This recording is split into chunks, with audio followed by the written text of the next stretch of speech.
नमस्कार दोस्तों, आप सभी का स्वागत है आपके अपने YouTube चैनल पर। दोस्तों आज की वीडियो में बात करने वाले हैं ब्राइटकॉम ग्रुप स्टॉक के बारे में। सो गाइस, ब्राइटकॉम ग्रुप के कल दो ऑफिशियल नोटिफिकेशन रिलीज हुए थे लेट नाइट को। दोस्तों इन ऑफिशियल स्टेटमेंट के अंदर क्या देखने को मिला है वो चीज़ भी हम कवर करने वाले हैं, क्योंकि कंपनी के दोस्तों रिजिग्नेशन को लेकर अपडेट ऑलरेडी आ चुकी है और साथ ही साथ अपॉइंटमेंट को लेकर भी दोस्तों अपडेट आ चुकी है। अब मेन सवाल ये देखने को मिल रहा है कि कंपनी की जो डायरेक्टर्स है वो जिस प्रकार इस्तीफे दे रहे हैं, तो क्या कंपनी के दोस्तों Q1 के रिजल्ट्स डिक्लेयर होंगे या नहीं, उन चीज़ों पर हम चर्चा करने वाले हैं। साथ ही साथ दोस्तों कल के सेशन को लेकर क्या अपडेट रहने वाली है। प्राइस पर अगर हम चर्चा करें इस स्टॉक की, तो लास्ट क्लोजिंग रही थी ₹7.77 पे, जो लोअर सर्किट के अंदर नजर आई थी। अब दोस्तों कंपनी के दोस्तों जो डायरेक्टर्स थे, इंडिपेंडेंट डायरेक्टर थे, उन्होंने अपना इस्तीफा दे दिया है। कंपनी ने दोस्तों इस्तीफा मंजूर भी कर दिया है और नई अपॉइंटमेंट भी फाइनल हो चुकी है।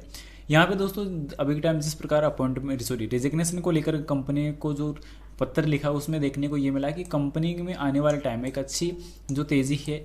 आने वाले टाइम के लिए दोस्तों जो अटैचमेंट्स है वो हमारी बनी रहेगी, क्योंकि यहाँ पे देखने को मिला कि सीधा सीधा जो कंपनी के लिए बोर्ड श्री राम शर्मा के अमूल्य योगदान, विशेष रूप से अनुपालन मामलों में उनकी सहायता, व्यापार निलंबन को रद्द करने के लिए उनके प्रति अपनी हार्दिक कृतज्ञता व्यक्त करता कंपनी को ये घोषणा करते हुए खुशी हो रही है कि श्री शर्मा सलाहकार जनरल काउंसलिंग के रूप में अपनी नई क्षमता में कंपनी का मार्गदर्शन करना जारी रखेंगे। यानी कि कहीं ना कहीं वो एक नॉर्मल अटैचमेंट कंपनी से जुड़े रहेंगे। बाकी वैसे अगर देखा जाए तो उन्होंने अपना इस्तीफा मंजूर कर दिया है, जिसमें मिस्टर राम शर्मा होने वाले हैं, डॉक्टर चंद्रिका सेतु शर्मा यहाँ पे होने वाली है। तो इन्होंने अपने दोस्तों जो बोर्ड कंपनी से दोस्तों ऑलरेडी इस्तीफे दे दिए हैं और कंपनी को लेकर दोस्तों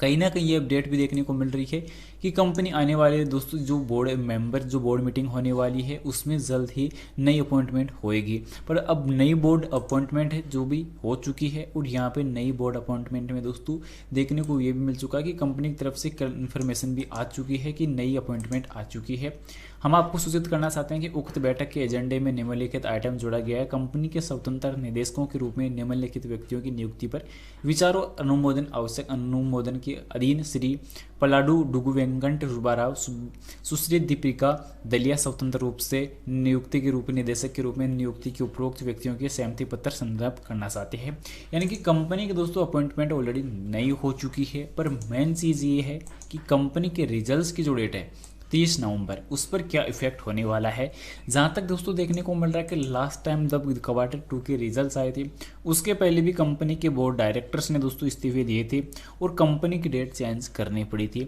अभी तक तो दोस्तों बोर्ड की डेट चेंज करने को लेकर तो कुछ अभी तक अपडेट आई नहीं है, पर लेट नाइट या दोस्तों आने वाले 1-2 दिन के अंदर आ जाए तो कहीं ना कहीं फिर से समस्या देखने को मिल सकती है। क्योंकि अभी टाइमली कंपनी के डेटाबेस अगर बोर्ड बैठक जो है वार्षिक आम जो बैठक है वो अगर हो जाती है, फाइनेंशियली जो बैठकें हैं वो टाइमली अगर हो जाती है,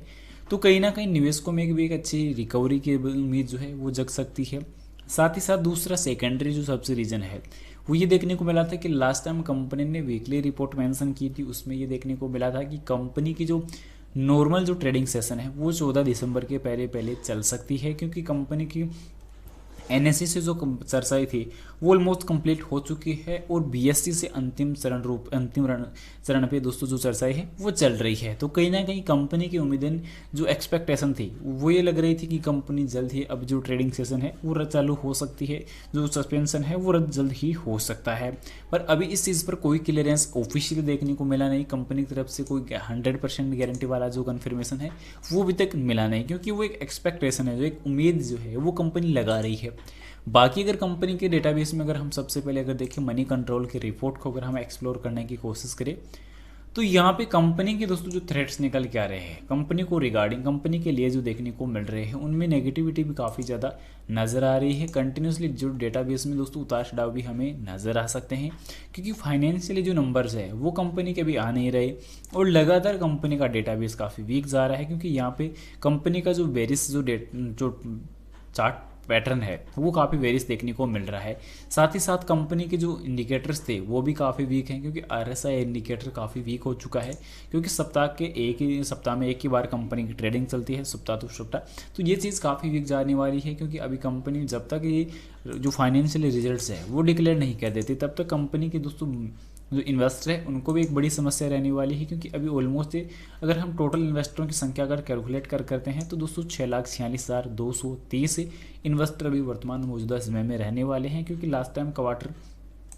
3 के टाइम दोस्तों कंपनी के इन्वेस्टरों की संख्या थी 6,64,142। उसके बाद घटकर वापस यहाँ पे जो डेटाबेस है वो अपडेटेड अगर देखा जाए तो घट चुका है। यानी कि कंपनी के दोस्तों रिजल्ट्स जो है वो आने वाले टाइम में एक बार फिर से उतार चढ़ाव वाले देखने को मिल सकते हैं। अभी यहाँ पे देखा जाए तो एसएसपी अगर देखी जाए तो दिसंबर महीने की भी रिलीज हुई नहीं है। दिसंबर महीने की जैसी एसएसपी रिलीज होती है तो अपडेटेड जो एसएसपी है वो आप लोग को साझा कर दी जाएगी। पर यहाँ पे दोस्तों उतार चढ़ाव अभी काफ़ी मुख्य देखने को मिलने वाले हैं, क्योंकि जैसे एसएसपी यहाँ पे आती है कंपनी के रिपोर्ट्स पर दोस्तों जो फाइनल डेटा है वो रिलीज हो जाएगा। पर अब कंपनी के जो 30 तारीख का जो डेटा है, 30 नवंबर का जो टाइम है वो कब तक देखा पूरा होता है वो देखने वाली बात रहेगी। तो इंपॉर्टेंट चीज़ें निकल के आ सकती है। फिलहाल उम्मीद करूंगा बाई सेल के लिए कोई रिकमेंडेशन नहीं रहने वाली, क्योंकि दोस्तों बाई सेल के लिए कोई सजेशन कोई रिकमेंडेशन नहीं रहेगी। उम्मीद करता हूँ जानकारी पसंद आई है। पसंद आई तो वीडियो को लाइक कर देना,